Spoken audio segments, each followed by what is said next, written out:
तर मंडळी, तर आपण उरलेल्या भाताला फ्राय करून घेणार आहोत. त्यासाठी लागणारं साहित्य: हिरवी मिरची, कांदा, टोमॅटो आणि आपण इकडे तेल ठेवलेलं आहे, त्यामध्ये लसूण आणि जिरं टाकून घेतलेलं आहे. तर आपण आता त्यामध्ये हळद टाकून घेऊया.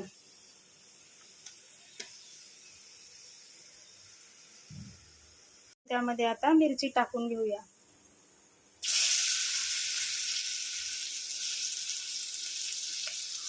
त्यानंतर कांदा टाकून घेऊया.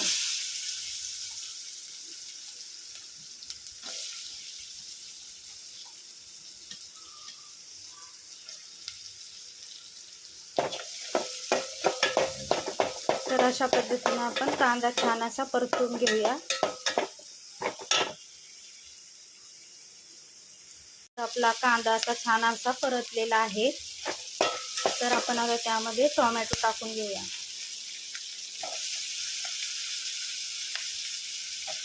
त्याला छान असं परतून घेऊया.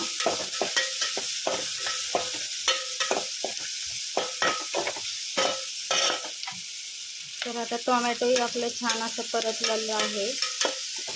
तर आपण त्यामध्ये आता भात टाकून घेऊया.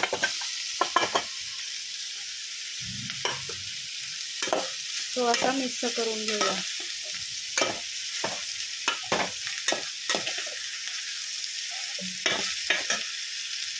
हा भात, उरलेला भात आपण फ्राय करून घेतलेला आहे, तो अशा पद्धतीने रेडी झालेला आहे.